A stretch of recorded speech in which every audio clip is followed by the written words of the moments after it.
साठी बोलवण्यात आले।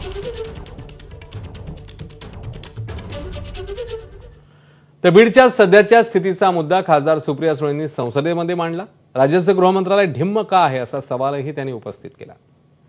तर मी आज 0 आवरमध्ये आपण वेळ दिला याच्याबद्दल आभारी मानते। दुर्दैवाने गेल्या 1-2 वर्षामध्ये अनेक अशा घटना बीड जिल्ह्यात झाल्या आहेत ज्या महाराष्ट्राला नाही माणुसकीला न शोभणार आहेत आणि संतोष देशमुख आणि महादेव मुंडे यांच्या अतिशय क्रूर पद्धतीने हत्या झाल्या। सगळ्याच पक्षाच्या लोकांनी त्याची निंदा केली आणि ही अयोग्य घटना झाली मान्य करतात, पण दुर्दैवाने महाराष्ट्राचं गृह मंत्रालय अजून त्याच्यावर काही ऍक्शन घेत नाही। तर या दोन्ही देशमुख आणि मुंडे कुटुंबाला न्याय मिळावा एवढीच विनम्र आणि त्याची सीबीआय इन्क्वायरी व्हावी अशी माझी गृह मंत्रालयाला विनम्र विनंती।